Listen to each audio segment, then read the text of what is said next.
வணக்கம். Welcome to Honey's masala வாசம். இன்னைக்கு வீடியோவில் முந்திரி பர்ஃபி எப்படி செய்கிறதுன்னு பார்க்கலாம். காஜு கட்லின்னு சொல்லுவாங்க. நான் இன்னைக்கு பெரிய டம்ளரில் ஒரு டம்ளர் முந்திரி பருப்பு எடுத்திருக்கேன். நான் இதே டம்ளரில் தான் சர்க்கரை தண்ணி இதெல்லாம் அளந்து யூஸ் பண்ண போகிறேன். இப்போ ஒரு மிக்ஸி ஜாரில் முந்திரி பருப்பை பவுடர் பண்ணி எடுத்துக்கலாம். நீங்கள் பவுடர் பண்ணும்போது ஃபஸ்ட்டு 2-3 தடவை பல்ஸ் மோடில் பவுடர் பண்ணிவிட்டு அதுக்கப்புறம் ஒரு 2 செகண்ட் வந்து நார்மலாக கிரைண்ட் பண்ணிக்கோங்க. ரொம்ப அரைச்சிட்டிங்கன்னா முந்திரியிலேருந்து எண்ணெய் பிரிய ஆரம்பிச்சிரும். அதுக்கப்புறம் நம்மளோட முந்திரி பர்ஃபி டேஸ்ட் வந்து சரியாக வராது.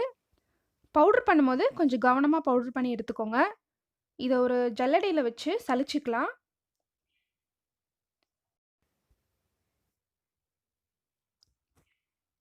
ஒரு 2-3 தடவை பவுடர் பண்ணி சலிக்கிற மாதிரி இருக்கும்.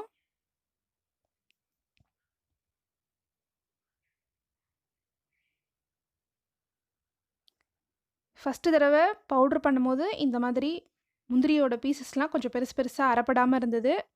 இதை இன்னொரு தடவை பவுட்ரு பண்ணி எடுத்துகிட்டு வரேன். காஜு கட்லி ரெடி பண்ணுறதுக்கு முன்னாடி நம்ம சேனலை சப்ஸ்கிரைப் பண்ணலன்னா சப்ஸ்கிரைப் பண்ணிவிடுங்க. கூடவே பெல் ஐக்கானையும் கிளிக் பண்ணிவிடுங்க. எனக்கு ஃபைனலாக வந்து இந்த அளவுக்கு மீதி ஆயிடுச்சு. இதை வந்து நான் இன்னும் பவுட்ரு பண்ணேன்னா எண்ணெய் பிரிய ஆரம்பிச்சிடும். ஸோ இதோட நான் ஸ்டாப் பண்ணிவிட்டு பர்ஃபி ரெடி பண்ண ஆரம்பிக்க போகிறேன்.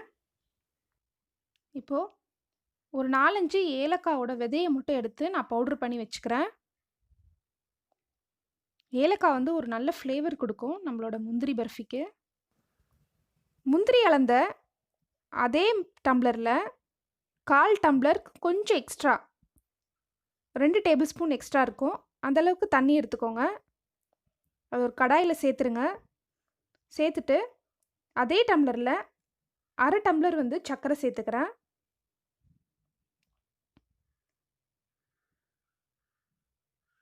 சர்க்கரை நல்லா வந்து கரையிற வரைக்கும் நம்ம கொதிக்க விடலாம்.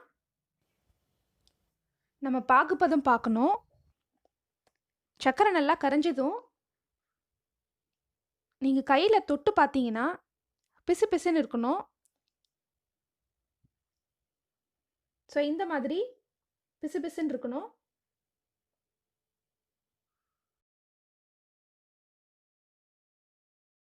இந்த ஸ்டேஜில் நம்ம பவுடர் பண்ணி வச்ச முந்திரியை சேர்த்துக்கலாம். நான் இன்றைக்கி நான்ஸ்டிக் பேன் யூஸ் பண்ணல. அதனால் நீங்கள் நார்மல் கடாயில் செஞ்சிங்கன்னா அடிப்பிடிக்கிறதுக்கு வாய்ப்பு இருக்குது. ஸோ மீடியம் ஹீட்டில் வச்சு கைவிடாமல் கிளறிட்டே இருங்க.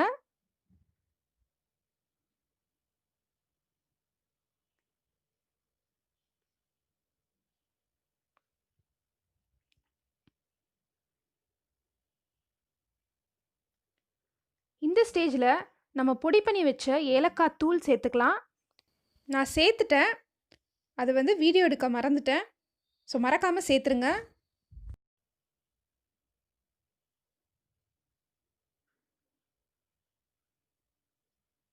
இப்போது ஒரு 2 டேபிள் ஸ்பூன் நெய் சேர்த்துக்கிறேன். இது ரெடியாகிறதுக்குள்ளே ஒரு பிளேட்டில் வந்து நெய் சேர்த்து தடவி ரெடியாக வச்சுக்கோங்க. பர்ஃபி ரெடியானதும் உடனே நம்ம வந்து அந்த பிளேட்டில் வந்து மாற்றி வச்சிடணும். ஸோ கரெக்டாக முன்னாடியே ரெடி பண்ணி வச்சுக்கோங்க. இப்போ பாருங்கள், நல்லா திரண்டு வந்துருச்சு. நீங்கள் கையில் கொஞ்சமாக எடுத்து உருட்டி பார்த்தீங்கன்னா பால் மாதிரி வரணும். அந்த ஸ்டேஜ் வந்து கரெக்டான பதம். இப்போ டக்குன்னு வந்து பேன்லேருந்து நீங்கள் வந்து நம்ம நெய் தடவி வச்ச பிளேட்டில் வந்து மாற்றிடுங்க. மாற்றிட்டு கொஞ்சம் ஆறட்டும். ரொம்ப ஆற விட்டுறாதீங்க. விதவிதப்பாக இருக்கும் போதே நல்லா பால் மாதிரி உருட்டி வச்சுக்கோங்க.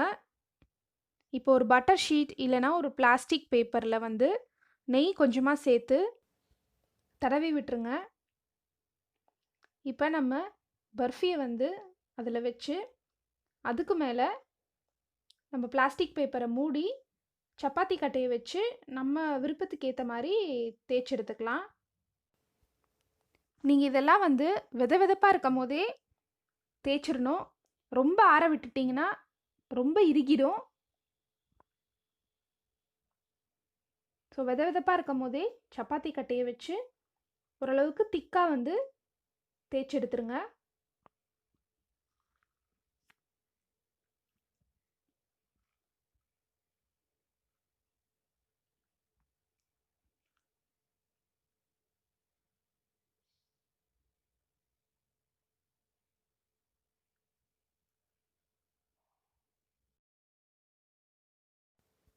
பீஸா கட்டர் நைஃப் யூஸ் பண்ணி கட் பண்ணிக்கலாம்.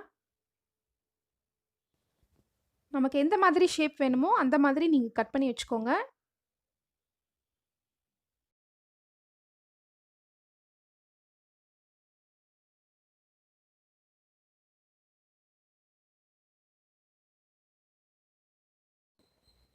கொஞ்ச நேரம் ஆற வச்சுட்டு நீங்கள் வந்து ஒரு ஏர்டைட் பாக்ஸில் ஸ்டோர் பண்ணி வச்சுக்கலாம்.